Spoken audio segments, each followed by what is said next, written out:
মানুষকে জেল হাজতে দিতে ভালো লাগে কেন? মিথ্যা কসম সাক্ষী দিতে আপনাকে ভালো লাগে কেন?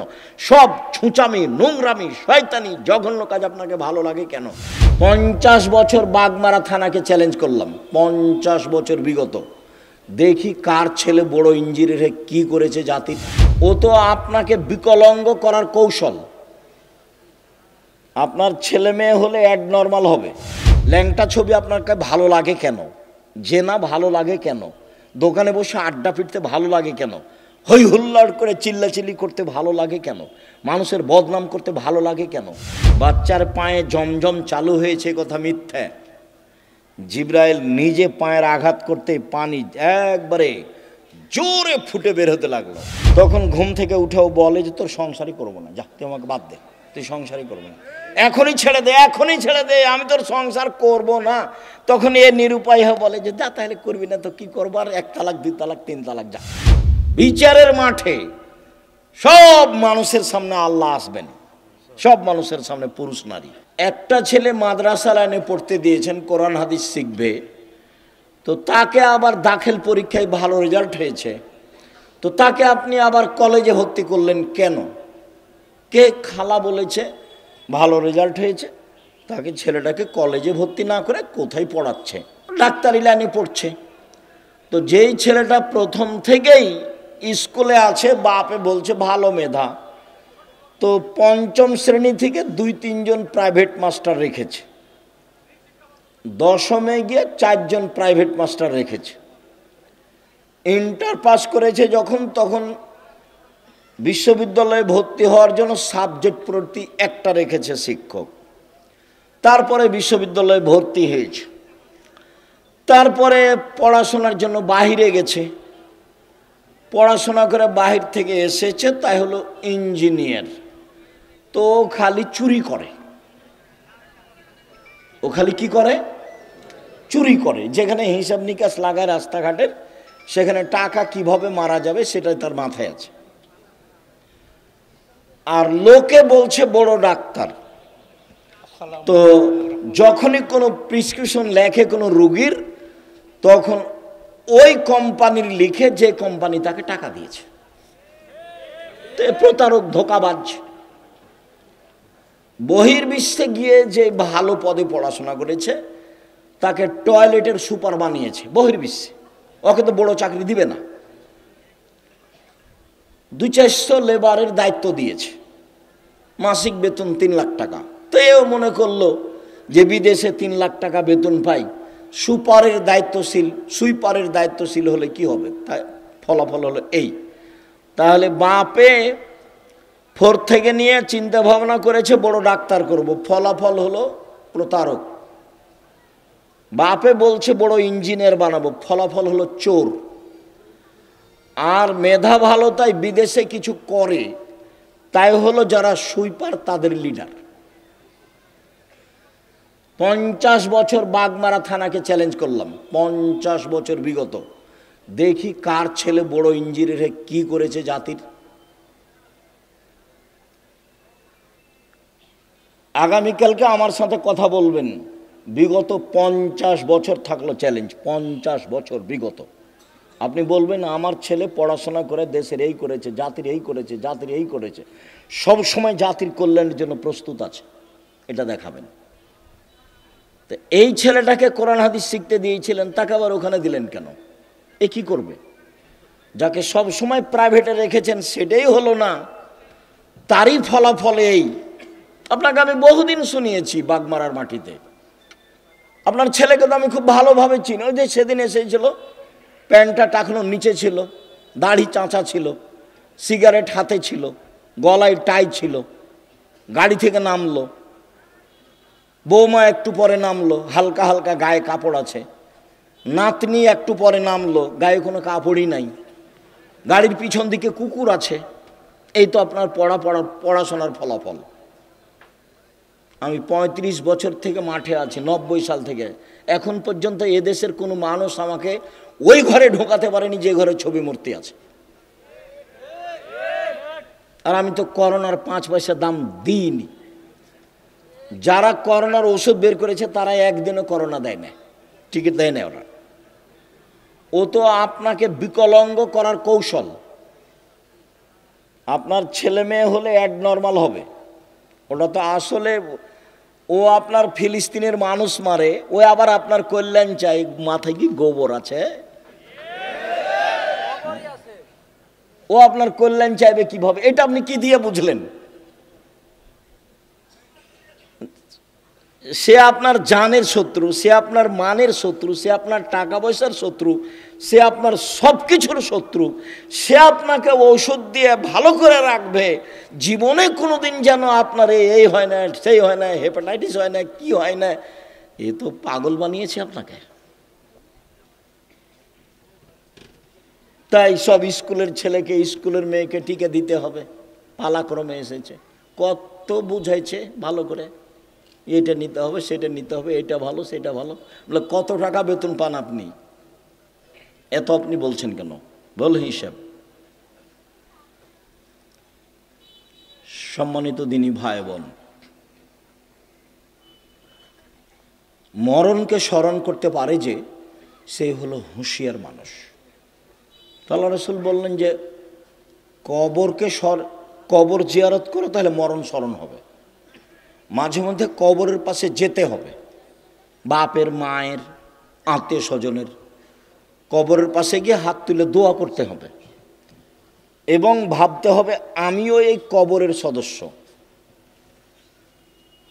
আল্লাহ রাসূল বলছেন, কুন ফি দুনিয়া কান্নাকা গরীব, তুমি দুনিয়াতে থাকো, তুমি যেন অপরিচিত, তোমাকে কেউ চিনে না। অত বেশি চিনলে তোমার অহংকার আসতে পারে। আবের সাবেলিন, অথবা তুমি পথিক, রাস্তায় যেতে যেতে গাছের নিচে বসেছো, একটু ক্লান্ত সেই জন্য, তারপরে তুমি হাঁটতে লাগবে। এ হলো দুনিয়া। মিন আহলিল কবরে, অন্যথায় তুমি নিজেকে ভাবো আমি কবরের একজন সদস্য। হাদিস বুখারী মুসলিম। এভাবে মুহাম্মদ সাল্লাল্লাহু আলাইহি ওয়াসাল্লাম বলেন। তো নিজেকে একজন কবরের সদস্য ভেবে যে কয়েকদিন বেঁচে থাকি, মারামারি বাদ দিয়ে, হইচই বাদ দিয়ে, নিজে উপার্জন করে নিজে খাই। বহুদিন বলেছি 4টা জিনিস: 5 ওয়াক্ত সালাত, কোরআন তেলাওয়াত, হালাল রুজি, আড্ডা না পিটা, জান্নাত হবে ইনশাল্লাহ। আড্ডা পিটা চিরদিনের জন্য হারাম। ওই যে দোকানে বসে আড্ডা পিটছেন, এটা হারাম। ওই যে মোবাইল নিয়ে সারাদিন সারা রাত ল্যাংটা বেটি ছেলে দেখছেন, এটা হলো আড্ডা পিটা, এটা হলো হারাম। ওইদিকে তোমার মা দেখে, এদিকে তোমার বাপ দেখে, ওই ঘরে তুমি দেখো, ওই ঘরে তোমার বোন দেখে, তাহলে পুরো বাড়িটা জেনাই সয়লাভ বন্যা। তাহলে চরিত্র কোথায় আছে? এই আবার মোবাইলও ওদেরই, সব ফাংশন তাদের, ওরা বলে বন্ধু। সুদের যত পথ আছে, দুঃখিত সম্মানিত দিনী ভাই বোন, যে যেখানে আছেন, অল্প সময় কথা বলি। আপনার সাথে কিছু গুরুত্বপূর্ণ কথা বলতে এসেছি। মানুষের জীবনে সবচেয়ে জরুরি কাজ 5 ওয়াক্ত সালাত। মানুষের জীবনে জরুরি হিসাবে এর চেয়ে জরুরি কোনো কাজ নেই। সেটা হজ হোক, জাকাত হোক, জমি চাষ হোক, চাকরি হোক, ব্যবসা হোক, বাণিজ্য হোক, হাইকোর্ট হোক, জজ কোর্ট হোক, পৃথিবীর এমন কোনো কাজ নাই যেটা মানুষের জন্য নামাজের সালাতের চেয়ে বেশি জরুরি হতে পারে। এটুকু আপনার বোঝা উচিত। আপনি আমার ভালোবাসায় এসেছেন এখানে, আপনি তো 5 ওয়াক্ত সালাত আদায় করেন না। করা উচিত, করতেই হবে। বহুদিন বলেছি, অজু করে সালাত আদায় করতে হয়, তো পানি নেই, তায়াম্মুম করে করেন। মাটি নেই, তো অজু ছাড়া তায়াম্মুম ছাড়াই সালাত আদায় করেন। কেবলার দিকে মুখ করে সালাত আদায় করতে হয়, কেবলা বোঝা যায় না, কেবলা ছাড়াই করেন। দাঁড়িয়ে সালাত আদায় করতে হয়, দাঁড়িয়ে থাকা যায় না, বসে করেন। বসে থাকা যায় না, তো শুয়ে শুয়ে পড়েন। পরিষ্কার কাপড় পরে সালাত আদায় করতে হয়, পরিষ্কার নেই, যাতে পেশাব পায়খানা লেগে আছে সেটা পরেই পড়েন। পরিষ্কার অপরিষ্কার কোনো কাপড়ই নেই, উলঙ্গ অবস্থায় আছি, তো উলঙ্গ অবস্থাতেই পড়েন। গাড়িতে উঠে আছেন, শিকল ধরে আছেন, ঠেল মানে না গাড়িতে, দাঁড়ানো অবস্থায় আছেন, এই অবস্থায় সালাত আদায় করতে হবে। যুদ্ধের সালাতগুলো এসেছে যে একটা নিয়ম এসেছে যে একদল শত্রুর মোকাবেলা আছে আর একদল এখানে সালাত আদায় করছে, এক রেখাত এরা এক রেখাত ওরা, রাসূলের 2 রেখাত, তারপর ওরা নিজে নিজে এক রেখাত পড়ে শেষ করলো। আর একটা এসেছে শত্রুর মুখে দাঁড়িয়ে আছে, এভাবেই সালাত আদায় করছে, শত্রুর মুখের উপর আছে, এভাবেই সালাত আদায় করছে। তো রাসূল সাল্লাল্লাহু আলাইহি ওয়াসাল্লাম সালাতের উপরে এত সোচ্চার ছিলেন, যেই সালাত আমার আর আপনার ছেলে মেয়ের কোনো হিসাবে নেই। খাচ্ছে, পেশাব করছে, পায়খানা করছে, দিন কাটছে পশু প্রাণীর মতো, গরু ছাগলের মতো। আর দল করার ব্যাপারে ঠিকই আছে, আর মানুষের বদনাম আর গীবাত করার ব্যাপারে, বিরোধিতা করার ব্যাপারে, শত্রুতা করার ব্যাপারে ঠিকই আছে। কত সুন্দর করে ছবি দিয়ে রাস্তাঘাটে তুলে রেখেছে, কি যে দেখাইতে চাচ্ছে। মানুষের ক্ষতি করে বেশি দিন বেঁচে লাভ নাই। আমার জীবনে আমি 2টা কাজ খুব চেষ্টা করি জীবন বাজি রেখে টিকে থাকা, খুবই কঠিন। তার একটা হলো, আমি আমার জীবনে মানুষের কোনোদিন প্রতিশোধ নেব না, ইনশাআল্লাহ। সে যা পারে করুক, যা পারে বলুক। পারিবারিকভাবে হোক, জমি জায়গার ব্যাপারে হোক, সামাজিকভাবে হোক, দল সংগঠনভাবে হোক, মানুষের কোনোদিন প্রতিশোধ নেব না। আর মানুষের পিছে পড়বো না, বদনাম করবো না। আমাকে ধুয়ে ছেড়ে দেখ না কেন, ও নিয়ে আমি মাথা ঘামাই না। বলেছে, হ্যাঁ আমাকে এভাবে বলবে মানে, এরকম আমার মাথায় কাজ করে না। বরং আপনাকে আমি কতদিন বললাম, কেউ যখন গালি দেয় তখন আবার বন্ধ করলে আমি আবার পাল্টা রিং দিয়ে বলি যে ভাইজান, গালি কি আরও বাকি ছিল? হয়তো বা মোবাইলে টাকা শেষ হয়ে গেছে, নাকি গালি দিয়ে নেন। প্রতিশোধ নিয়ে লাভ নাই, ওর পিছনে পড়ে লাভ নাই। আমার আব্বা বলতেন যে ছেলে মেয়ে দুনিয়াতে এসেছে ভাগ্য ছেড়ে এসেছে, তাই তাদের চিন্তা করতে হবে। আমি এখন বলি আব্দুল্লাহ, আব্দুর রহমান, আব্দুর রহিমের চিন্তা করতে হবে। ওরা কি ভাগ্য ছেড়ে এসেছে?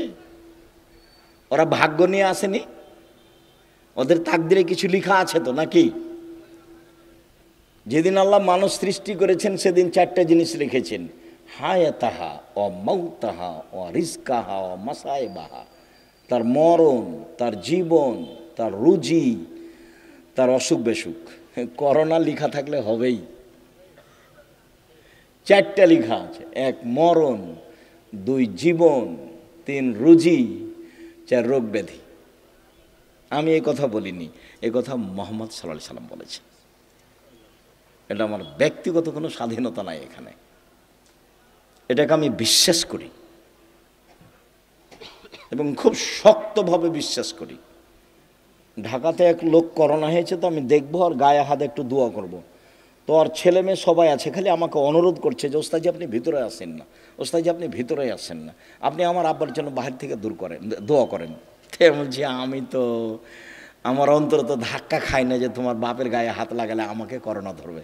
ধরেও যদি, তা আমি বলবো না যে এই কারণে ধরেছে, আমি বলবো ওই যে লেখা ছিল সেই জন্য ধরেছে। আমি এত তাড়াতাড়ি পরিবর্তন হতে চাই না, মার্কস দিয়ে ভাগ্য বাড়াতে রাজি নই, এটা করতে রাজি নই। শুনুন, 5 ওয়াক্ত সালাত আদায় করতেই হবে আপনাকে। আজকের জরুরি কথা আপনার সাথে, মানুষের জীবনে কিছু চাওয়া পাওয়া আছে। মানুষ বেঁচে থাকলে সমস্যা নেমে আসে, মামলা মোকদ্দমা হয়, জমি জায়গা লাগে, বাড়িঘর লাগে, কিছু লাগে মানুষকে। তো মানুষ আল্লাহকে বলতে শিখুক। কাকে বলতে শিখবে? আল্লাহকে। ও পারে, আরও যা করে তাকে কেউ ঠেকাতে পারে না। রাসূল সাল্লাল্লাহু আলাইহি সাল্লাম বলেন, ইন্না শায়তান ইয়াকিদু আলা রাসিয়াতে আলা কাফিয়াতে রাস আহাদিকুম। যখন তোমাদের কোনো ব্যক্তি রাতে ঘুমায়, তখন শয়তান তার মাথায় চুলে গিরা লাগায়, 3টে গিরা লাগায়, চুল থাক আর না থাক, চুলে গিরা লাগায়। এজরব আলা উকদাতিন, ওই গিরার উপর এভাবে হাত দিয়ে থাবা মারে আর বলে উরকুদ, ঘুমাও, লাইলন তবিল, রাত লম্বা, রাত লম্বা, ঘুমাও রাত লম্বা, এভাবে শয়তান এরকম করে। ফাইনিস্তাই কাজা আহাদকুম, তোমাদের ব্যক্তি যদি এখন কেউ ঘুম থেকে উঠে যায়, জেগে যায়, যাকার আল্লাহ, তারপর বলে আলহামদুলিল্লাহিল্লাযী আহয়ানা বাদা মা মাতানা ওয়া ইলাইহিন নুশুর, ওই আল্লাহর প্রশংসা যে আল্লাহ আমাকে মরণ দেওয়ার পরে জীবন দিল। একটু আগে মরণ দিয়েছিল, এখন আবার কি করলো? জীবন দিল। ওরই আমি প্রশংসা করছি।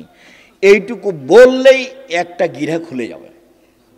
শয়তান যত বড়ই পাওয়ারফুল ক্ষমতার অধিকারী হোক না কেন, আমি দোয়া পড়েছি, ঘুম থেকে উঠে গিরা খুলে যাবে। ওয়াইন তাওয়াদ্দা ইনহাল্লা তোকদা, তারপরে যদি অজু করে তা আর একটা গিরা খুলে যাবে। ওয়াইন সল্লাহ ইনহাল্লাত ওকদা, যদি সলাত আদায় করে তাহলে আর একটা খুলে যাবে। ফাসবাহা নাশিতান তাইয়িবান নাফসে, এখন এই লোকটা সকাল করবে খুব উৎফুল্ল মনে, হাসি খুশি মুখে, উৎফুল্ল মনে, হাসি খুশি মনে, দেখতে ভালো লাগবে, কাজ করতে ভালো লাগবে, প্রশান্তির সাথে সকাল করবে। ওয়াইল্লা, এমনটা যদি না হয়, আসবাহা খাবিসান নাফসে কাসলানা, তাহলে ও সকাল করবে কেমন কেমন মুখে, বিবর্ণ মুখে, কেমন কেমন মুখে, ঘৃণিত মুখে, অলস চেহারায়। 7-8টার দিকে উঠবে, মুখটা দেখে কেমন কেমন লাগবে। কেন? শয়তান আর মুখে পেশাব করে দিয়েছে, কানে পেশাব করে দিয়েছে। শয়তানের ক্ষমতা খুব বেশি, ক্ষমতা এত বেশি ক্ষমতা। আল্লাহ যখন বললেন এই সরে যা, আমি যে তোকে বললাম যে আদমকে সিজদা কর, তো সিজদা করলি না কেন? বলে আদম মাটির তৈরি, আমি তো আগুনের তৈরি, ও নিম্নমুখী, আমি ঊর্ধ্বমুখী, আমি কেমনে তাকে সিজদা করি? সর এখান থেকে, সর, তোর অহংকার বেশি, সর এখান থেকে সর। তখন বলছে আচ্ছা ঠিক আছে সরে যাও, আমার একটা কথা। হ্যাঁ, কি কথা? আমাকে কিয়ামত পর্যন্ত বেঁচে থাকার সুযোগ দিতে হবে। কার দাবি এটা? শয়তানের। তা আল্লাহ বললেন ঠিক আছে দিলাম, এলা ওয়াক্তি মালুম, একটা সময় পর্যন্ত দিলাম।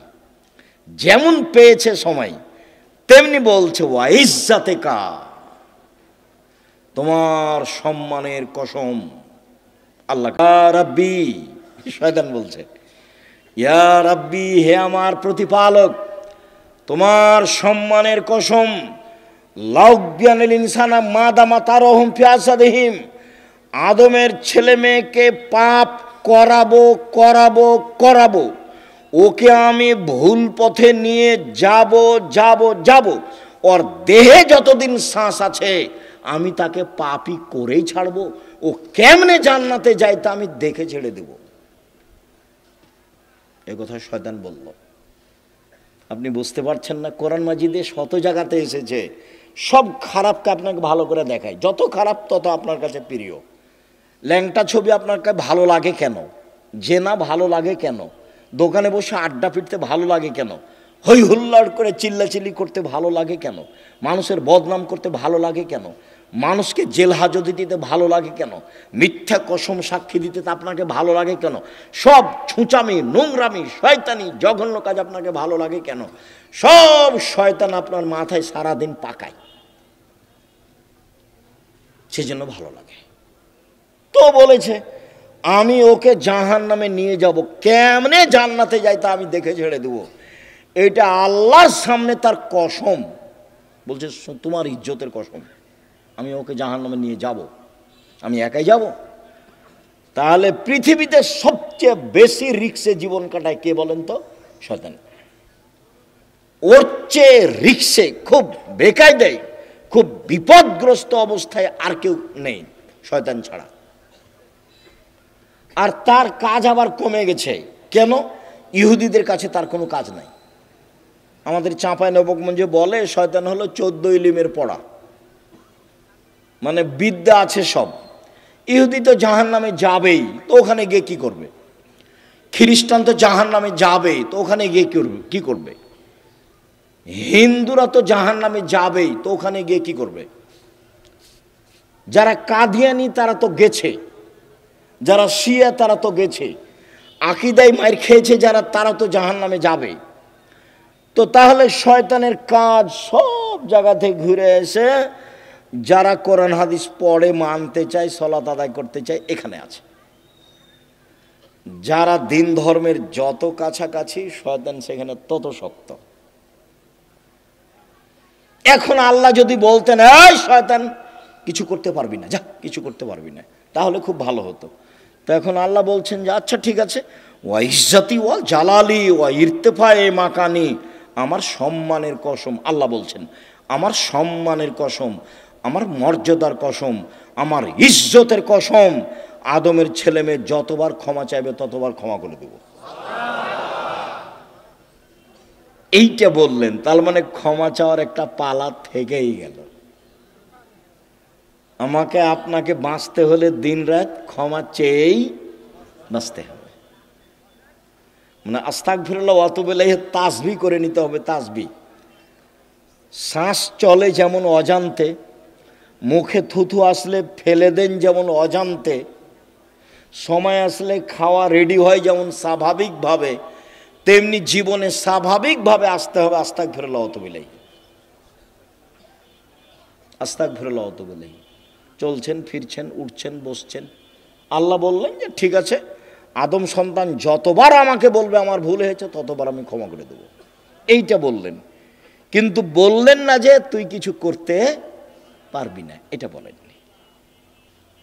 তখন আল্লাহ রাসূল বলছে কুল্লু বানি আদম খাত্তা, আদম সন্তানই পাপী, খায়রু খাত্তাইনা তাওয়াবুন, সবচেয়ে ভালো আদমের ছেলে মেয়ে সেই যে বলে আস্তাগফিরুল্লাহ ওয়া আতুবু ইলাইহি, আস্তাগফিরুল্লাহ আল্লাযী লা ইলাহা ইল্লা হুয়াল হাইয়ুল কাইয়্যুম ওয়া আতুবু ইলাইহি রব্বিগফিরলি ওয়া তুব আলাইয়া ইন্নাকা আনতাত তাওয়াবুল গফুর আল্লাহুম্মা আনতা রাব্বি লা ইলাহা ইল্লা আনতা খালাকতানি ওয়া আনা আবদুকা ওয়া আনা আলা আহদিকা ওয়া আদিকা মাসতাতাতু আউযু বিকা মিন শাররি মা সানাতু আবু আলাকা বিনিআমাতিকা আলাইয়া আবু বিযামবি ফাগফিরলি ফাইন্নাহু লা ইয়াগফিরু যুনুবা ইল্লা আনতা।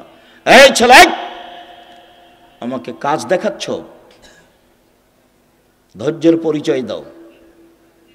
আমাদের এখানে কোনো কেচ্ছা কাহিনী নেই, নির্বাচনও আসেনি, অল্পক্ষণ ধৈর্যের পরিচয় দিবেন, কাজ দেখায়েন না, যেটা আমি পছন্দ করি না। আমি আপনার জন্য এসেছি, আমি আব্দুর রাজ্জাক বিন ইউসুফ, আপনি আমাকে টাকা দিয়ে নিয়ে এসেছেন এমনটা মাথায় থাকলে ভুল হয়েছে। সম্মানিত দিনী ভাই বোন, যদি রাতে না উঠে তাহলে শয়তান তার মুখে কানে পেশাব করে। আয়েশা রাদিয়াল্লাহু তাআলা আনহা বলেন, কানান নবী সাল্লাল্লাহু আলাইহি সাল্লাম ইসাল্লি ফিমা বাইনা ইয়াফরুগা মিন সালাতিল ইশা ইলাল ফজর 11 রাকা ওয়া ইসাল্লামু মিন কুল্লি রাকাতাইন ওয়া ইউতির বিওয়াহিদাতিন। এশার পর থেকে নিয়ে ফজর পর্যন্ত সময়ে আল্লাহর নবী 11 রাকাত রাতের সালাত আদায় করতেন। 11 রাকাত, কখন থেকে কখন? এশার থেকে নিয়ে ফজর পর্যন্ত। তাহাজ্জুদ পড়ার সময় শুরু হয়ে যায় এশার পর থেকেই ফজর পর্যন্ত সময়। হ্যাঁ, রাত 3 ভাগের 2 ভাগ পার হওয়ার পরে মানুষ পড়ুক, এটা সবচেয়ে উত্তম, কিন্তু সময় শুরু হয়ে যায় কখন থেকে? এশার পর থেকে না ফজর আযান পর্যন্ত। আল্লাহর নবী 2 রাকাতের পরে সালাম ফিরতেন, 2 রাকাত পড়ে সালাম ফিরতেন, 2 রাকাত পড়ে সালাম ফিরতেন, 1 রাকাত বিতির পড়তেন। 1 রাকাতের হাদিস অনেক বেশি। আপনার জন্য বইটা লিখেছিলাম, রাসূল সাল্লাল্লাহু আলাইহি ওয়াসাল্লামের সালাত বনাম প্রচলিত সালাত। আপনি নিয়ে পড়েন কিনা সেটা আমি জানি না। কৃপণতা দেখায়েন না, ফল ভালো হবে না। 16,000 পত্রিকা ছাপানো হয়, ওটা নয়, ওখানে টাকসাল নাই, ওখানে সব কিছু মেশিন দেওয়া হয় না, মানুষ আছে, কর্মচারী আছে, টাকা খরচ করেন আপনি। অতএব আপনি পড়বেন। 50টা প্রশ্নের উত্তর আছে, আমি পরিশ্রম করি আপনার জন্য দিন রাত। আলেম ওলামা আছে, প্রেস আছে, টাকা পয়সা খরচ হয়। এমনি অনেক বই আছে, তার মধ্যে আল ইতেসাম পত্রিকা, জামিয়া সালাফের মুখপাত্র পত্রিকা। 20, 25, 30 টাকা আপনার কাছে ভারী হোক, এটা আমি চাই না, এটা আমি কামনা করিনি।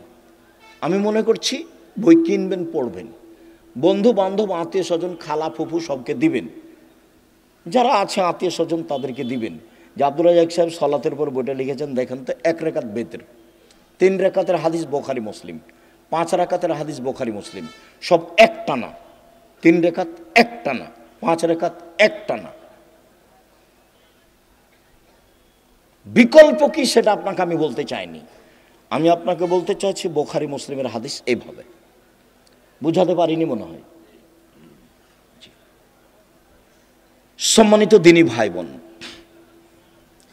উমামা বাহেলি রাদিয়াল্লাহু তাআলা আনহু বলেন, রাসূল সাল্লাল্লাহু আলাইহি সাল্লাম বলেছেন, আলাইকুম বিকিয়ামিল লাইল, পৃথিবীর মানুষ তোমাদের রাতে সালাত আদায় করা জরুরি।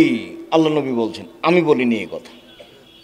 পৃথিবীর মানুষ, মহিলা পুরুষ, তোমাদের রাতে সালাত আদায় করা জরুরি।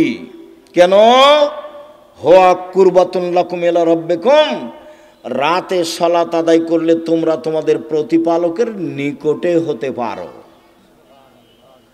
রাতে সালাত আদায় করলে তোমরা তোমাদের প্রতিপালকের নিকটে হতে পারো। 2, মুকাফফিরাতুন লিসায়াত, রাতে সালাত আদায় করলে পাপ মিটে যায়। 3, মানহাতুন আলিল ইসম, রাতে সালাত আদায় করলে আপনার থেকে পাপ দূরে সরে যায়। যারা খুব চেষ্টা করছে পাপ ঠেকাতে পারছে না, আব্দুর রাজ্জাক বিন ইউসুফের বক্তব্য শুনে কতবার যে কান ধরে কসম করলো আর কোনোদিন কোনো মেয়ের সাথে কথা বলবো না, কিন্তু টিকতে পারে না। 2 মাস 4 মাস পরে কথা বলে, বিড়ি সিগারেট খাবো না, তো 2 দিন 4 দিন পরে আবার শুরু করে। দোকানে বসে আড্ডা পিটবো না, সপ্তাহ পার হয়নি, পরের দিন দেখছে দোকানের সামনে বসে আছে। তাহলে বুদ্ধি কি? বহু লোক বলে আমাকে, আব্দুর রাজ্জাক সাহেব টিকতে পারি না, কোনো পথ আছে? ভাইজান, আমি তো আর কোনো জাদুমন্ত্র দিতে পারছি না, পথ এটাই।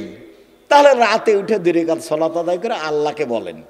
যদি মনে করেন যে এখনই বন্ধ করে, তাহলে এভাবে উঠাবেন, আর যদি বলো বন্ধ করেন তাহলে এভাবে উঠাবেন। চাপ দিয়ে বলতে হবে, বন্ধ করতেই হবে। বন্ধ করবো না মানে করতেই হবে। তুমি তো পারো, তুমি তো এমন সত্তা নও যে পারবা না, তবু আমি বলছি। তার নাম হলো আজিজ, ওর নাম পরাক্রমশালী। ওর নাম কি? আজিজ, পরাক্রমশালী, তাকে কেউ ঠেকাতে পারে না। কাদির, সব কিছু করতে পারে। তো সবই যে পারো, আমি বলছি আমি একটা মানুষ, আমি পাপ করতে চাই না, তুমি বন্ধ করবা না কেন? তুমি শক্তি দিয়ে বন্ধ করে দাও। আপনি খুব চাপ দিয়ে বলবেন, হাত তুলে বলবেন, খুব বিনয়ের সাথে কান্নাকাটি করে চাপ দিবেন, বন্ধ হবে ইনশাল্লাহ, হবেই। রাতে সালাত আদায় করলে 3টে। আমর ইবনে আব্বাস রাদিয়াল্লাহু তাআলা আনহু বলেন, রাসূল সাল্লাল্লাহু আলাইহি সাল্লাম বলেছেন, আকরাবু মা ইয়াকুনু রাব্বু ইলাল আবদে ফিল লাইলিল আখির, রাত যখন 3 ভাগের 2 ভাগ পার হয়ে যায়, তখন আল্লাহ সবচেয়ে মানুষের নিকটে হয়ে যায়। রাতের 3 ভাগের 2 ভাগ পার হয়ে গেলে আল্লাহ মানুষের নিকটে হয়ে যান। এই শোনো আমর ইবনে আবাসা, তুমি যদি হতে চাও, এই সময়ে যারা আল্লাহকে ডাকে তাদের অন্তর্ভুক্ত হও না, হও, তুমি চেষ্টা করো, তুমিও হয়ে যাও, পারলে হও। এই কথা রাসূল সাল্লাল্লাহু আলাইহি ওয়াসাল্লাম বলেন। আবু হুরায়রা রাদিয়াল্লাহু তাআলা আনহু বলেন, রাসূল সাল্লাল্লাহু আলাইহি সাল্লাম বলেছেন, এনজিলু রাব্বুনা তাআলা ইলা সামাই দুনিয়া হিনা ইয়াবকা সুলুসুল লাইলিল আখিরা, রাতের 3 ভাগের যখন 2 ভাগ পার হয়ে যায়, তখন আল্লাহ 7ম আকাশ থেকে 1ম আকাশে নেমে আসেন। এই কথাটার খুব মূল্যায়ন করতে হবে। এই চালাই, আপসে কথা বলছো কেন? শরম বোধ হয় না? হাঁটাহাঁটি করো কেন? একটু লজ্জাবোধ হয় না কেন? শরমবোধ হয় না কেন? আমি তো কথা শেষ করবই ইনশাআল্লাহ। তো আপনার এত ব্যস্ততা বাড়লো কেন? আপনি একটু ধৈর্যের পরিচয় দিবেন। রাতের 3 ভাগের 2 ভাগ পার হলে আল্লাহ সপ্তম আকাশ থেকে প্রথম আকাশে নেমে আসেন। নেমে এসে বলেন, মায়ে সোলেনি ফাউতিয়াহু, কে কি চায়, যে যা চায় আমি তাকে তাই দিলাম। মায়াদুনি ফাস্তা জিবালাহু, কে আমাকে ডাকে বিপদে পড়ে আমি তার ডাকে সাড়া দিলাম। কি বলতে চাও? এলে বিপদে পড়েছি, ঠিক আছে, ঠিক করে দিলাম। কে ডাকে? 3 মাইয়াস্তাগফিরনি ফাগফিরাল্লাহু, কে আমার কাছে ক্ষমা ভিক্ষা চায়, যে চায় তাকে আমি ক্ষমা করে দেব, যে চাই তাকে আমি ক্ষমা করে দেব। অন্য জায়গাতে বলছেন আল্লাহ তাআলা হাদিসে কুদসি, ইয়াবনা আদম মা দাওয়াতানি রাজাওতানি, আদমের ছেলে মেয়ে শোনো, তুমি যেভাবে ডাকো আমি সেভাবে থাকি, তুমি যেভাবে আশা পোষণ করো সেভাবে আমি পূর্ণ করে থাকি। আদমের ছেলে মেয়ে শোনো, তুমি যেভাবে ডাকো আমি সেভাবে থাকি, তুমি যেভাবে আশা পোষণ করো সেভাবে আমি পূর্ণ করে থাকি। ওলা উবালি, আমি পরোয়া করি না তুমি কত বড় পাপী, তোমার ক্ষমা চাইলে আমি ক্ষমা করে দিই, আমি পরোয়া করি না তুমি কত বড় পাপী, তুমি যেভাবে ডাকো আমি সেভাবে থাকি, তুমি যেভাবে আশা পোষণ করো সেভাবে আমি পূর্ণ করে থাকি। লা বালাগাত জনবকানানা সেমায়, আদমের ছেলে মেয়ে শোনো, তোমার পাপ যদি বেশি হতে হতে হতে আকাশে লেগে যায়, পাপ আর পাপ, আকাশ জমিন পরিপূর্ণ পাপ, জীবনটা শুধু পাপে ভরা। 15-16 বছর থেকে পাপ শুরু হয়েছে, এখন 40 বছর বয়স, শুধু পাপ, জেনা দিয়ে ভরা জীবন, অশ্লীলতা দিয়ে ভরা জীবন, মানুষের বিরুদ্ধে চলা দিয়ে, বদনাম গীবত দিয়ে ভরা জীবন। তোমার পাপ বেশি হতে হতে যদি আকাশ পরিপূর্ণ হয়ে যায়, আমাকে বলো, আমি তোমার পাপ ক্ষমা করে দেব। যেভাবে তুমি ডাকো আমি সেভাবে থাকি, তুমি যেভাবে আশা পোষণ করো সেভাবে আমি পূর্ণ করে থাকি, তুমি যেভাবে ডাকো আমি সেভাবে থাকি, তুমি যেভাবে আশা পোষণ করো সেভাবে আমি পূর্ণ করে থাকি। বিচারের মাঠে সব মানুষের সামনে আল্লাহ আসবেন, সব মানুষের সামনে, পুরুষ নারী সব মানুষের সামনে এসে আল্লাহ বলবেন, আদমের ছেলে মেয়ে শোনো, আজ তুমি যে পরিমাণ পাপ নিয়ে এসেছো আমি সেই পরিমাণ ক্ষমা নিয়ে এসেছি। তোমার যে পরিমাণ পাপ আমার সেই পরিমাণ ক্ষমা, তোমার যে পরিমাণ পাপ আমার সেই পরিমাণ ক্ষমা, তোমার যে পরিমাণ পাপ আমার সেই পরিমাণ ক্ষমা, যদি শিরক না হয়ে থাকে। তো বাংলাদেশের ছেলে মেয়ে তো আল্লাহর রাস্তে শিরক করছে, স্কুলে গিয়ে তো সুন্দর করে বলছে ওমা তোমার আকাশ, ওমা তোমার বাতাস। আমি বলি না, আমার ছেলে মেয়েকে বলতে দিনি, এখনো এমন কোনো পরিস্থিতি আমার উপরে আসেনি যে আমি বলতে বাধ্য। মায়ের দুধ ছেড়ে গিয়ে বলবে ও কালিমা তোমার আকাশ, এত বড় নোংরা কথা আমার ছেলে মেয়ে বলবে, এখনো এই পরিবেশ আমার কাছে আসেনি। যার কাছে বিদ্যা নাই, যার কাছে বুদ্ধি নাই, তার ছেলে মেয়ে করুক। আপনি কেমন বুদ্ধিমান মানুষ তা আমার কাছে ধরা পড়েনি, আপনার কাছে কি বিদ্যা আছে এটা আমার কাছে ধরা পড়েনি। সবচেয়ে বদের গোড়া হলো আপনার ওই ঠাকুর। ঠাকুর হলো ঢাকা বিশ্ববিদ্যালয়ের শত্রু, ঠাকুর মুসলমানের শত্রু। যেদিন ভারত বাংলাদেশ পাকিস্তানের মুসলমান ইংরেজদের হাতে নির্যাতিত, সেদিন ঠাকুর ক্ষমতা দেখাই মান সম্মানে বসবাস করে লন্ডনে। সেই ঠাকুরের গান আমার ছেলে মেয়ে পড়ে, পাগল হয়ে গেছি।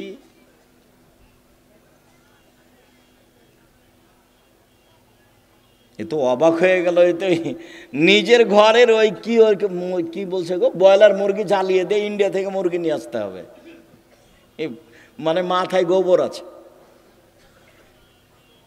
নিজের মুরগি কি করতে হবে, জ্বালিয়ে দিতে হবে, তো ওখান থেকে ডিম আনতে হবে। এত উল্টা বুদ্ধি, তো এটাও একটা উল্টা বুদ্ধি।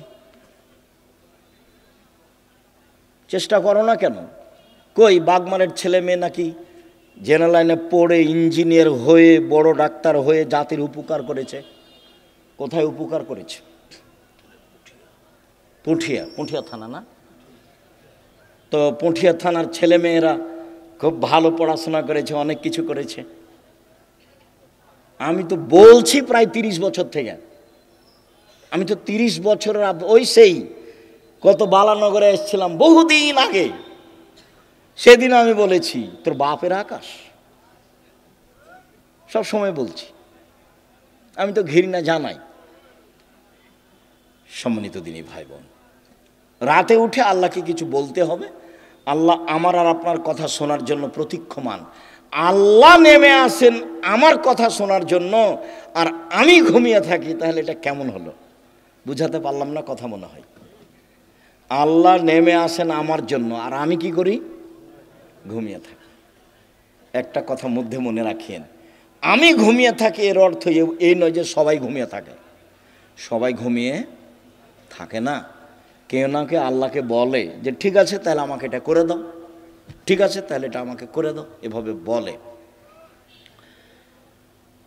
আমর ইবনে আস রাদিয়াল্লাহু তাআলা আনহু বলেন, রাসূল সাল্লাল্লাহু আলাইহি সাল্লাম বলেছেন, মান কামা বিআসরি আয়া লাম ইগফাল মিনাল গাফিলিন। কেউ যদি রাতে উঠে 10টা আয়াত পড়ে, 10টা, তাহলে সে গাফেল নয়, এটা লিখে দেওয়া হবে। 2, মান কামা বে মিআয়া কুতিবা মিনাল কানিতিন।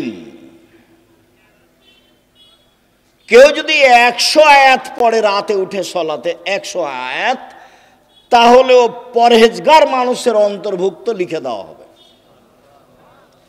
অমান কামা বে আলফি আয়া, কেউ যদি রাতে 1000 আয়াত পড়ে কুতিবা মিনাল মুকান্তিরিন, তাহলে পৃথিবীতে সর্বোচ্চ মর্যাদার অধিকারী যারা, তাদের সাথে এও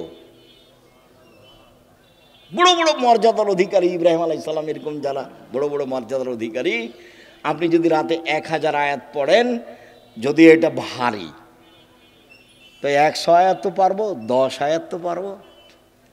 আবু হুরায়রা রাদিয়াল্লাহু তাআলা বলেন, আল্লাহ রাসূল বলেছেন, মান কামা ইস্তাইকাজা, যে ব্যক্তি রাতে উঠলো, স্ত্রীকে উঠালো, 2 রাকাত সালাত আদায় করলো, কুতিবা মিনাজ যাকিরিনা যাকিরাত, যারা আল্লাহকে ডাকে ওদের একটা তালিকা আছে, এদের স্বামী স্ত্রীকেও সে তালিকা লিখে দেওয়া হবে। উঠি না কেন? পারি না কেন? আজকে সোমবার, সিয়াম ছিলেন 32 বছর থেকে, 30 বছর থেকে বলে আসছি, কেন সিয়াম ছিলেন না? আজ তো সোমবার, কেন থাকলেন না? এই ছেলে, এই সোমবারে সিয়াম থাকতে হবে কেন? কেন নবী থাকতেন বলো? সাপ্তাহিক মানুষের পাপ নেকি রিপোর্ট পেশ করা হয় কি কি বারে? সোমবার আর বৃহস্পতিবার। তা আমাদের নবী বলছেন যে আমি ভালোবাসি আমার রিপোর্টটা দেখার সময় আল্লাহ দেখুক যে সিয়াম অবস্থায়। নেও নেও আমার রিপোর্ট নেও, সিয়াম অবস্থায় নেও। তো মুহাম্মদ সাল্লাল্লাহু আলাইহি সাল্লাম চাইতেন তার রিপোর্টটা আল্লাহর কাছে পেশ করার সময় কি অবস্থায় দেখাতে চাইতেন? সিয়াম অবস্থায়। তা আপনি চান না কেন? মুরব্বী ভাইজান, আপনি সিয়াম ছিলেন আজকে? চুপ হয়ে যাচ্ছেন কেন? এই কি সুলি ফাঁসি নাকি? এই কি হাইকোর্ট জজকোর্ট নাকি? আদাত হয় না কেন? অভ্যাস হয় না কেন? ওইটা বাদ দিয়ে এটা করেন। বৃহস্পতিবার সোমবার সিয়াম থাকার চেষ্টা করেন। আর আসলে আদর্শ দিয়ে গেলেন, আর আমি এমনি দুনিয়া থেকে চলে গেলাম, জীবন পার করলাম, তাহলে হবে? তাহলে হবে না। সম্মানিত দিনী ভাই বোন, রাসূল সাল্লাল্লাহু আলাইহি সাল্লাম বলেন, কেউ যদি ঘুম থেকে উঠে বলে লা ইলাহা ইল্লাল্লাহু ওয়াহদাহু লা শারীকা লাহু লাহুল মুলকু ওয়া লাহুল হামদু ওয়া হুয়া আলা কুল্লি শাইইন কাদির ও সুবহানাল্লাহি ওয়া আলহামদুলিল্লাহি ওয়া লা ইলাহা ইল্লাল্লাহু আল্লাহু আকবার লা হাওলা ওয়া লা কুওয়াতা ইল্লা বিল্লাহ, তাহলে এখন যা বলবে আল্লাহ সেটা মেনে নেবেন। যেটা বলবেন সেটাই শুনবেন, যেটা বলবেন সেটাই শুনবেন। ঘুম থেকে উঠে এই দোয়াটা পড়তে হবে, লা ইলাহা ইল্লাল্লাহু ওয়াহদাহু লা শারীকা লাহু লাহুল মুলকু ওয়া লাহুল হামদু ওয়া হুয়া আলা কুল্লি শাইইন কাদির সুবহানাল্লাহি ওয়া আলহামদুলিল্লাহি ওয়া লা ইলাহা ইল্লাল্লাহু আকবার ওয়া লা হাওলা ওয়া লা কুওয়াতা ইল্লা বিল্লাহ। অবশ্য জাবের রাদিয়াল্লাহু তাআলা আনহু বলেন, আল্লাহর নবী বলেছেন, মামিন মুসলিমিন ইয়াবিতু আলা যিকরিল্লাহি তাহিরান, কেউ যদি ওযু করে ঘুমায়, দোয়া পড়ে ঘুমায়, ওযু করে ঘুমায়, দোয়া পড়ে ঘুমায়, এখন ঘুম থেকে উঠে আল্লাহর কাছে যা চাইবে সেটা দিয়ে দিবেন। মা ইয়াসআলু মিন খাইরিন মিন আমরি দুনিয়া ওয়াল আখিরা, ইহকাল পরকালের যেটা চাইবেন সেটা দিয়ে দিবেন, যেটা চাইবেন সেটা দিয়ে দিবেন। এই কথাটা লাগানো আছে ওযু করে ঘুমাতে হবে। কি করে ঘুমাতে হবে? ওযু করে ঘুমাতে হবে। জি, উপস্থিত দিনী মুসলিম বোন বুঝতে পারছেন কিছু? না হইচই করে এসেছেন আর হইচই করে যাচ্ছেন? কিছু আল্লাহকে ডাকতে শিখুন, বলতে শিখুন। আল্লাহ রাসূল বলছেন যে কোরাইশদের মহিলারা সবচেয়ে উত্তম। কেন? দুইটা কাজে তারা বেশি আগ্রহী, যত্নবান। এক, নিজের ছেলেকে লালন পালনে তারা খুব যত্নবান, এই জন্য সবচেয়ে ভালো। দুই, স্বামীর সম্পদকে হেফাজতে খুব সতর্ক, এই জন্য ভালো। আল্লাহ রাসূল বললেন যে একজন মহিলা ভালো হতে পারে তার দুইটা গুণে। এক, বাচ্চাকে ভালোভাবে লালন পালন করে। দুই, স্বামীর অর্থ সম্পদকে ভালোভাবে দেখাশোনা করে, নষ্ট করে না। যখন আল্লাহ রাসূল বলেন খায়রুন নিসায়ে, সবচেয়ে উত্তম নারী কে? এক, স্বামীর সাথে কথা বললে হাসি মুখে বলে। দুই, স্বামী আদেশ করলে পালন করে। তিন, স্বামী যখন বাড়িতে থাকে না তখন নিজেকে হেফাজতে রাখে আর স্বামীর অর্থ সম্পদ হেফাজতে রাখে। ভালো নারী। কিভাবে সংসার করেন জানা নাই। আপনার জীবনে আমার পক্ষ থেকে দুইটা উপদেশ থাকছে। একটা হলো স্বামীর সামনে অভিমান করবেন না। অভিমান নেই, অভিমান বলে কোনো জিনিসই নেই। অভিমান করলেই শয়তান আপনার ক্ষতি করবে। অভিমান কি? অভিমান আমাকে স্বপ্নপুরী দেখাতে নিয়ে গেল না। অভিমান কি? নাটোরের রাজবাড়িটা আমাকে একদিন দেখতে নিয়ে গেল না। অভিমান কি? এই কুরবানিতে একটা শাড়ি দিল না। এগুলো অভিমান। অভিমান করলেই শয়তান সুযোগ পায়। আর যদি আপনি বলতে শিখেন যেভাবে আপনি রাখবেন আমি সেভাবেই খুশি, মোটা কাপড়ে আপনি খুশি তো আমি খুশি, চিকন কাপড়ে আপনি খুশি তো আমি খুশি, আমার পক্ষ থেকে প্রতিবাদ নেই, অভিমানও নেই, তো শয়তান কি করবে তাহলে? তো শয়তান মুখ বন্ধ করে সরে যাবে। আর যদি খালি অভিমান করেন আর যদি পূর্ণ না করে থাকে তাহলে সারা রাত শয়তান আপনাকে বলবে হলো হলো 3 মাস আগে একটা কথা বলেছিলি সেটাও মানেনি, গত রমজানে একটা শাড়ি চেয়েছিলি সেটাও মানেনি, হলো তোকে, তোর কোনো কথাই মানবে না। তখন ঘুম থেকে উঠেও বলে যে তোর সংসারই করবো না, যা তুই আমাকে বাদ দে, তুই সংসারই করবো না, এখনই ছেড়ে দে, এখনই ছেড়ে দে, আমি তোর সংসার করব না। তখন এ নিরুপায় হয়ে বলে যে যা তাহলে করবি না তো কি করবো, আর 1 তালাক 2 তালাক 3 তালাক যা। যেমন 3 তালাক বলা হয়েছে তখন আর শয়তান নেই, চলে গেছে। এখন দুইজনই ফ্রি। ইন্না লিল্লাহি ওয়া ইন্না ইলাইহি রাজিউন। এইবার ছেলে মেয়ে 3টে, যে খুব ঝামেলা। কয়েকদিন পরে দেখবেন স্বামী কাঠগড়ায় একদিকে আর স্ত্রী কাঠগড়ায় একদিকে। কয়েকদিন আগে একসাথেই ছিল। অভিমান করবেন না জীবনে। আপনি আমার দিনী বোন, আপনাকে আমি খাটো করতে আসিনি। অভিমান নেই আর প্রতিবাদ নেই। তুমি এই কথা বললে কেন? তোমার মা আমাকে কথা বললো কেন? তোমার বাপ আমাকে কথা বললো কেন? তুমি তোমার মায়ের কথা আমি শুনতে এসেছি? এরকম কোনো কথা চলবে না। ধৈর্যের পরিচয় দিতে হবে, সহ্য ধৈর্যের পরিচয় দিতে হবে, তাহলে সংসার সুন্দর হবে, শয়তান সুযোগ পাবে না। আর আপনাকে বলি, আপনি কোনো সময় মুখ খারাপ করিয়েন না। যখন সাহাবীগণ বললেন আল্লাহর নবী আমরা স্ত্রীদের কি হক আদায় করতে পারি, ওরা আমাদের কাছে কি পায়, আল্লাহ রাসূল এক নম্বরে বললেন আতেমা মাতায়েমপা তুতেমা মাতায়েমতা, তুমি যেভাবে খাও সেভাবে খাওয়াবা, খাওয়া দিয়ে কথা শুরু। তাকসুয়াহা মাক্তাসাইতা, তুমি যে মানের কাপড় পরো সেভাবে পরাবা। ওলা তুকাব্বে, কটু কথা বলবো না, গালি দিতে হয় না, স্ত্রীকে মারতে হয় না, নিন্দা করতে হয় না, গালি দেওয়া হবে না, সমস্যা আসতেই পারে। আল্লাহ রাসূল বলছেন ওকে বাঁকা হাড্ডি দিয়ে সৃষ্টি করা হয়েছে, আপনি জোর করে সোজা করতে চাইলে ভেঙে যাবে, ভেঙে হওয়া তালাক। আপনাকে ধৈর্যের পরিচয় দিতে হবে। আর তালাক দিয়ে নিজেকে খুশি করিয়েন না, তোকে জব্দ করেছি তালাক দিয়ে, এইটা দিয়ে খুশি করিয়েন না, অন্য পথ দিয়ে খুশি করেন, নিজেকে সান্ত্বনা দেন, তালাক দিয়ে নয়। মানে বেগুনের গাছে আছে 2-3টা বেগুন আছে, 2টা নিয়ে গেলেন, এখনো গাছটা আছে, আর মোলায়ের গাছটা তো গোটাটাই শেষ, তালাক দিলে সবই শেষ। তো যারা বলেছে এক বৈঠকে 3 তালাক, তো রাগে তো বলেছে তোকে 1 তালাক, তোকে 100 তালাক দিলাম যা, তো তারা তো আরো বেকায় দেয়। আব্দুর রাজ্জাক সাহেব নাহি বলেছেন যে এক বৈঠকে 3 তালাক, 1000 তালাক দিলে 1 তালাক, তবুও তো তালাক হয়েছে। স্ত্রীকে তালাক দিয়ে নিজেকে খুশি করিয়েন না, ভুল হিসাব। ধৈর্যের পরিচয় দেন, সংসার ভালো হবে। আর আপনি আমার দিনই বোন, একটু কিছু হলে বলবেন না তোর সংসার করবো না, তুই তালাক দিয়ে দে, তোর সংসার করবো না, তুই তালাক দিয়ে দে, তোর সংসারে থাকবো না, তুই আমাকে রেখেছিস কেন, এত কথা কেন আপনার? ধৈর্যের পরিচয় দেন। যখন শুধু খালি আমার কাছে যত ফতোয়া আছে তার শতকরা 70 থেকে 75% ফতোয়া আছে তালাকের, তালাক দিয়ে চলছে। একটু রাগ করলেই ও শান্তি পাচ্ছে কি দিয়ে, তালাক দিয়ে। ও বলছে তুই তালাক দিয়ে দে, আর এও বলছে তোকে তালাক দিলাম, তোকে তালাক দিলাম।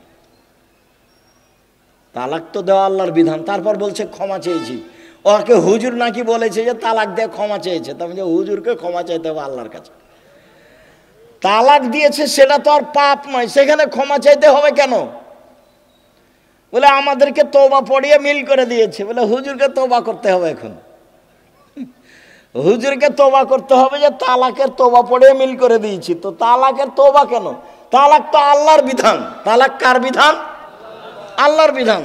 তাল্লিকুহুন্না লিইদ্দাতিহিন্না, পৃথিবীর মানুষ তোমরা তোমাদের স্ত্রীকে তালাক দাও যখন সে ইদ্দাত থেকে পবিত্র হয়েছে, সংসার না চললে তালাক দাও, ওটা আল্লাহর নবীও বলছেন।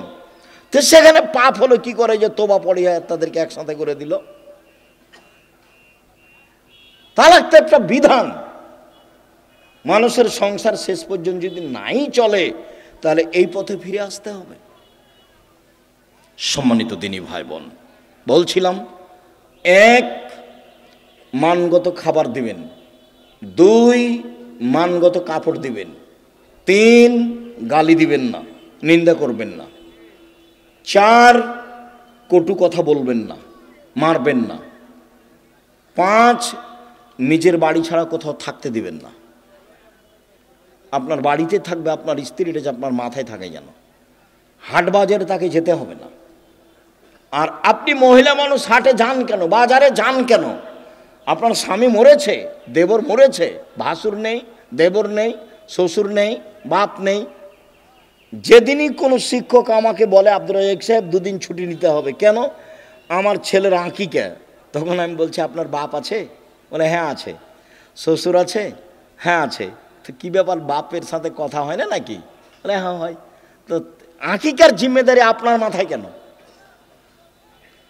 আপনার বাপের সাথে সম্পর্ক কেমন? আপনি টাকা দিয়ে বলেন আব্বা এটা খাসি কিনে নিয়ে আসেন, 2টা খাসি কিনে নিয়ে এসেন, আঁকিকা দেন, আপনার বাপও খুশি হবে। হ্যাঁ বেশ, আমার আর ছেলে আমাকে বলেছে ছেলের কাজ করতে বাপকে খুব ভালো লাগবে, তে মাতাব্বরি করতে যাচ্ছে। বাপ মা তো আছেই, শ্বশুর শাশুড়ি তো আছেই, দেবর ভাসুর তো আছেই, গোটা বংশ আছে, বোনের ছেলে আছে, ভাইয়ের ছেলে আছে, দেবর আছে, ভাসুর আছে, শ্বশুর আছে, বাপ আছে। তো আপনি কেন বাজারে গেলেন? কেন যাবেন? কেন যাবেন আপনি? আপনার পা বড় হলো কেন? কে বলেছে আপনি পরহেজগার? আপনার গায়ে তো ফ্যাশন বোরকা দেখা যায়। আপনি হাটে বাজারে ঘুরে বেড়ান, স্বামীর সাথে মুখামুখি কথা বলেন, এরর সাথে কথা বলেন, আপনি পরহেজগার? কে বললো আপনি পরহেজগার? বলে হিসাব দেখবেন, তাকো 1 মিনিট, এই ছেলে খেয়াল করে এদিকে তাকো, পরহেজগারিতে দেখাচ্ছে। যা জিবরাইল ইলান নবী সাল্লাল্লাহু আলাইহি সাল্লাম, জিবরাইল নবীর কাছে আসলেন।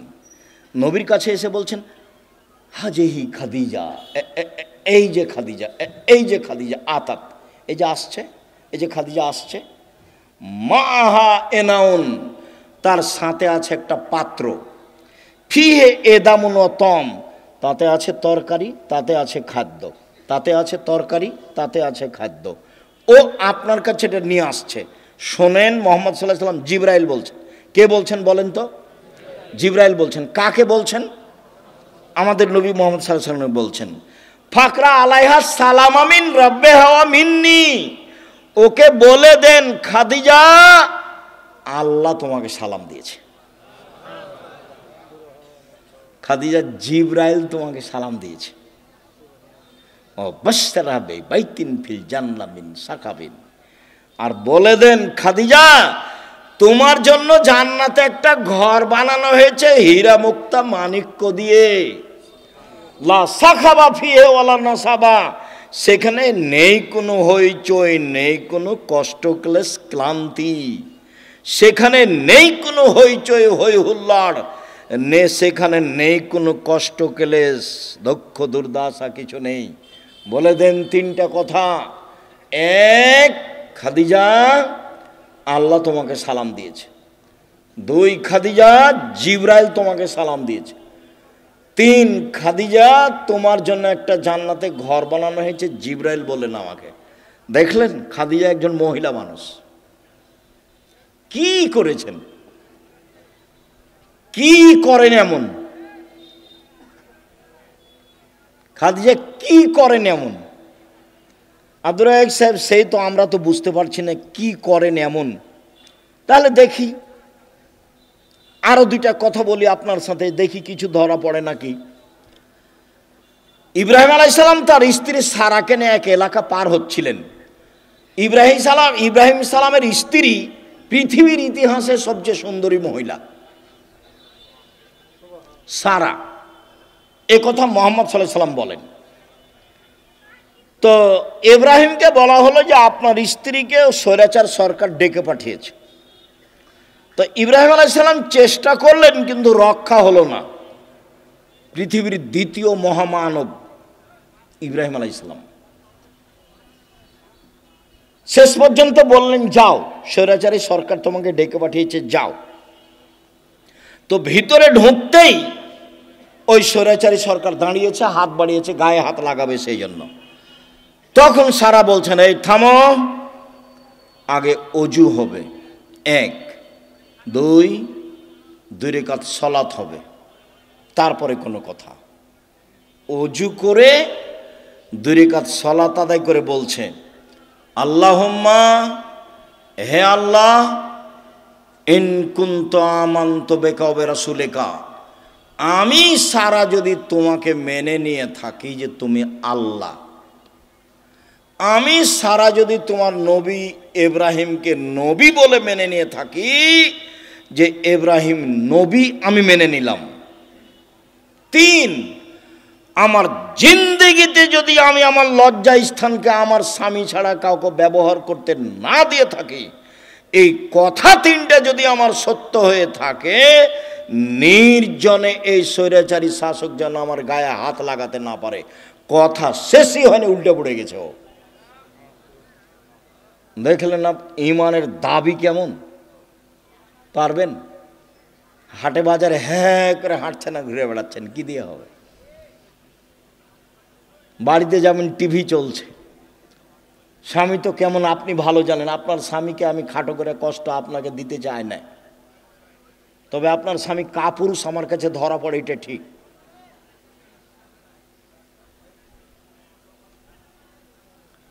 আপনি আমার দিনী বোন, এদিকে দেখেন, বেশি কিছু আমল নয়, এক, আমি নবীকে মেনে নিয়েছি, আমাদের নবী মুহাম্মদ সাল্লাল্লাহু আলাইহি ওয়াসাল্লাম আমরা মেনে নিয়েছি, আমাদের নবীকে মুহাম্মদ সাল্লাল্লাহু আলাইহি ওয়াসাল্লাম আমরা মেনে নিয়েছি। দুই, আল্লাহকে মেনে নিয়েছি যে তুমি আছো, সব কিছু করতে পারো, তুমি আজিজ, এ তো মেনে নিয়েছি। তিন, জিন্দেগিতে জেনা করিনি, এইটা আমাকে দিতে হবে, দিয়ে দাও। তো আল্লাহ বলেন ঠিক আছে দিব। ও মানুষ, আমি মানুষ নাই, ও পারে আমি পারি না, তাকে দেয় আল্লাহ, আমাকে কেন দেয় না? দিবেই তো, দিতে হবে। আমি যেটা চাচ্ছি সেটা আল্লাহকে কি করতে হবে? দিতেই হবে। দেরি হলেও দিতে হবে, দিতেই হবে। আমি মানুষ, আমি অধিকার রাখি। আমি পাপী হলে কি হবে? আমি তো বলছি আমি গুনাহগার, তুমি আমাকে ক্ষমা করো, এটা আমাকে দিয়ে দাও। আমি তো বলছি, আমি তো মানুষের কাছে চাইনি, ধর্ণা ধরে বলিনি যে এই করেন সেই করে দেন, তুই আপনি কত ভালো মানুষ, আপনি অমুককে দিয়েছেন, এ তো আমি কাউকে বলতে চাইনি, আপনাকে বলছি, তোমাকে বলছি, করে দাও। এদিকে দেখেন, হাজেরা বলছেন যে ইব্রাহিম আলাইহিস সালাম আমাকে কাবা ঘরের পাশে রেখে চলে যাচ্ছে, তা আমি পিছে পিছে হাঁটছি আর বলছি, আইনা তাজহাবা ইব্রাহিম, ইব্রাহিম আপনি কোথায় যাচ্ছেন? আইনা তাজহাবা ইব্রাহিম, ইব্রাহিম আপনি কোথায় যাচ্ছেন? অর্থাৎ রকুন বিহাজালদি লাইসা ফি ইনশাআল্লাহ শাই, আপনি আমাকে এমন একটা উপত্যকায় ছেড়ে যাচ্ছেন যেখানে মানুষজন তো নেই, নেই পশু প্রাণী, ঘাস পাতাও নেই, কিছুই নেই, আপনি আমাকে কিছু বলবেন না? এরকম নির্জন মরুভূমিতে রেখে যাচ্ছেন, না কথা বলছেন না, যেতেই আছেন। তো স্ত্রীও পিছে পিছে হাঁটছেন। এক পর্যায়ে বলছেন, আল্লাহ আমার আকা, আল্লাহ কি আপনাকে এইভাবে চলে যেতে বলেছেন? আপনি আমাকে কিছু না বলেই যাবেন? আর আপনি আমাকে তো বলবেন যে হাজেরা থাকো, কোনো সমস্যা নেই, 2 বছর 5 বছর পরে আসবো, দেখা হবে, কিছু তো সান্ত্বনামূলক বলবেন, কিছু না বলে চলে যাচ্ছেন। আল্লাহ কি আপনাকে চলে যেতে বলেছেন? তখন ইব্রাহিম আলাইহিস সালাম বলছেন, নাম, হ্যাঁ চলে যেতে বলছেন। তখন তিনি বলছেন, ফালা ইউযাইয়িনুল্লাহু তাআলা, ঠিক আছে, আল্লাহ আমাকে ধ্বংস করবেন না। ধ্বংস করবেন না মানে উনি কি খেয়ে থাকবেন? আরে কয়েকশো কিলোমিটারের মধ্যে কোনো মানুষ নেই, দোকানপাট নেই, গাছপালা নেই, ঘাস পাতা নেই, কোনো কিছু নেই, তার আল্লাহর ওপরে কত ভরসা। বলছে ঠিক আছে, তাহলে আল্লাহ আমাকে ধ্বংস করবেন না। তো ঘুরে এসে বাচ্চা দেখছেন, কি যে অবস্থা ছেলের, ব্যাগে যা পানি ছিল তা তো শেষ হয়েছে। কি যে হয়, সাফা পাহাড়ে উঠলেন, কোথাও পানির পথ নেই, দৌড়িয়ে নেমে মারোয়াতে গেলেন, কোনো পথ নেই। আবার বাচ্চা দেখতে আসলেন, 1 বার 2 বার 3 বার 4 বার 5 বার 6 বার 7 বার। এবার বাচ্চার দিকে আসছেন, ভাবছেন বাচ্চা মনে হয় মারাই যাবে, বুখারীর হাদিসে এভাবে এসেছে। হঠাৎ বলছে, কি চান? কে? আমার পানির প্রয়োজন। ঠিক আছে, পানির প্রয়োজন বলতেই জিবরাইল বাচ্চার পাশে, জিবরাইল নিজের পা দিয়ে আঘাত করলেন। বাচ্চার পায়ে আঘাত হয়েছে কথা মিথ্যে, বাচ্চার পায়ে জমজম চালু হয়েছে কথা মিথ্যে। জিবরাইল নিজে পায়ের আঘাত করতে পানি একবারে জোরে ফুটে বের হতে লাগলো। তখন হাজেরা পানিগুলি থামাতে লাগলেন, জম জম মানে থামো, উনি বাঁধ দিয়ে পানিগুলো থামাচ্ছেন। আল্লাহ রাসূল বলছেন, যদি হাজেরা পানি না থামাতেন তাহলে জমজমের পানি সারা পৃথিবীতে ছড়িয়ে পড়ত। এভাবে রাসূল সাল্লাল্লাহু আলাইহি ওয়াসাল্লাম বলছেন। আপনি মহিলা মানুষ, নিরাশা হন কেন? আব্দুর রাজ্জাক সাহেব শোনেন, অনেক কথা ছিল আপনার সাথে, তো আপনার সাথে তো কথা বলতে পারি না। তো একটা কথা, সবসময় আপনার কথার মাঝে একটা কথা ফুটে ওঠে যে মহিলারা জান্নাতে যাবেই। 1 5 ওয়াক্ত সালাত, 2 রমজান মাসের সিয়াম রোজা, 3 স্বামীকে মেনে চলা, 4 জেনায় লিপ্ত না হওয়া। তো আমাদের তো এরকম ঘটে গেছে, এখন কি উপায়? চিন্তা করবেন না, চিন্তার কিছু নেই। বুখারী মুসলিমের হাদিস থেকে আপনাকে পরামর্শ দিয়ে আলোচনা শেষ করব ইনশাআল্লাহ। এক, আপনি আজ থেকে বন্ধ করেন, কোনো ছেলে যদি আপনার সাথে কথা বলতে চায় তাহলে আপনি বলবেন ইন্নী আখাফুল্লাহ, আমি আল্লাহকে ভয় করি। তোমরাকে বলছি, মোবাইলে কোনোদিন আর মেয়ের সাথে কথা বলবা না, বলবো যে আল্লাহকে ভয় করি। খালি যদি আল্লাহকে ভয় করি এই কথা বলো তো পরকাল তো টিকবেই। পৃথিবীর কোনো বিপদ তোমার সামনে এসে তোমাকে ধ্বংস করতে পারবে না। এক। দুই, জেনা বন্ধ, আজ থেকে বন্ধ। তুমি যদি এই সিদ্ধান্ত নিতে পারো জেনা বন্ধ, যে কোনো বিপদ থেকে বেঁচে যাওয়া। প্রমাণ দিতে পারবা? ওই যে বুখারী মুসলিম, ওই যে ঘটনা, তিনজন রাস্তায় হাঁটছিল, বৃষ্টি আসলো, গর্তে ঢুকে গেল, উপর থেকে পাথর এসে মুখটা আটকা পড়ে গেল। একজন বলল যে বাপ মাকে ভালোবাসি, পাথর সরিয়ে দেন। তা আল্লাহ বললেন দিলাম। একজন বলল যে একটা লোককে কাজে নিয়েছিলাম, অর্ধেক দিন কাজ করে চলে গেল, টাকা দিতে চাইলাম, নিল না। আমি ওর টাকা বাড়াতে অনেক গরু ছাগল করে দিলাম। একদিন এসে বলছে আমাকে টাকা দেন। আমি বললাম গরু ছাগল নিয়ে যাও। আমাকে বলছে মজাক করবেন না।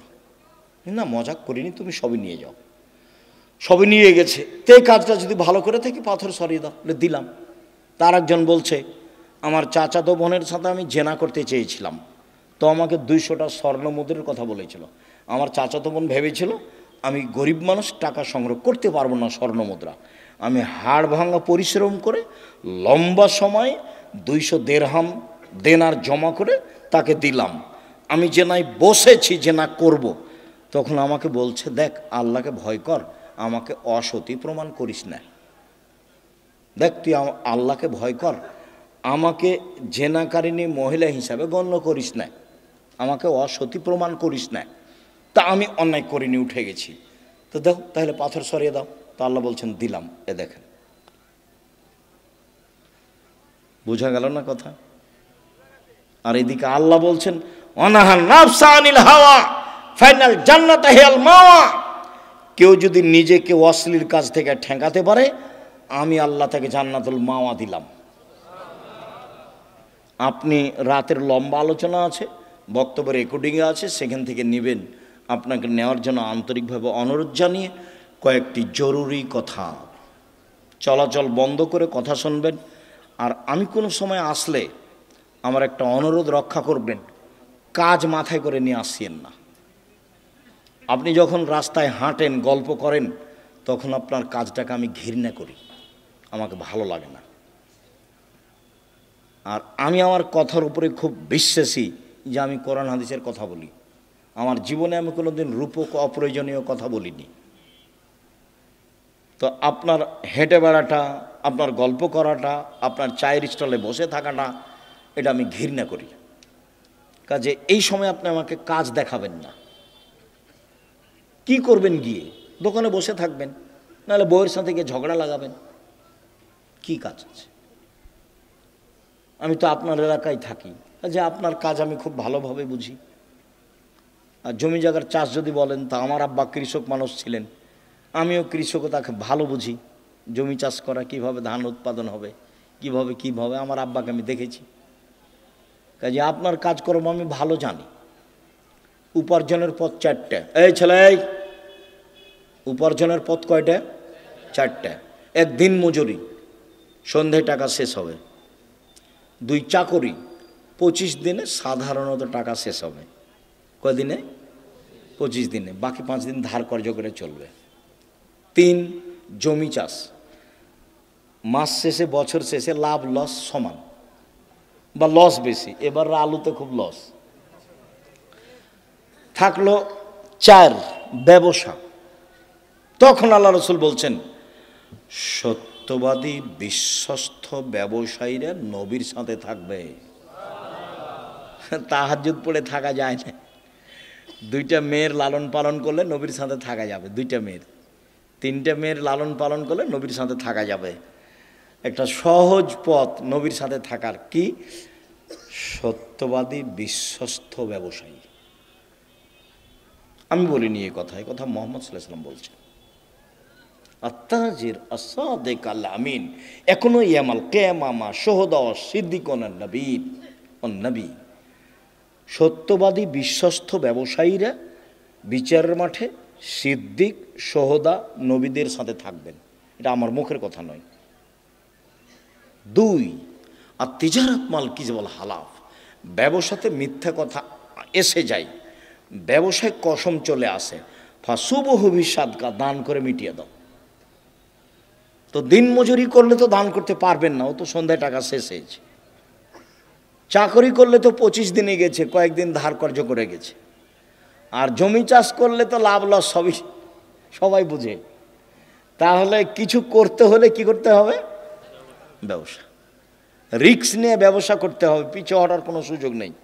আব্দুর রাজ্জাক সাহেব, আমি করেছিলাম 10 লাখ টাকা লস, চিন্তা করবেন না, পিছু হটার সুযোগ নেই, ব্যবসায় করতে হবে। তবে যে ব্যবসা ধরে আছেন সেটাকে সহজে বাদ দিয়ে আরেকটা করতে যাবেন না, ওটা আল্লাহ রাসূল না করেছে। হ্যাঁ, এইটার চেয়ে একটা ভালো ব্যবসা আপনি বুঝতে পারছেন আপনার বিদ্যা বুদ্ধি দিয়ে, তখন ওটা শুরু করবেন।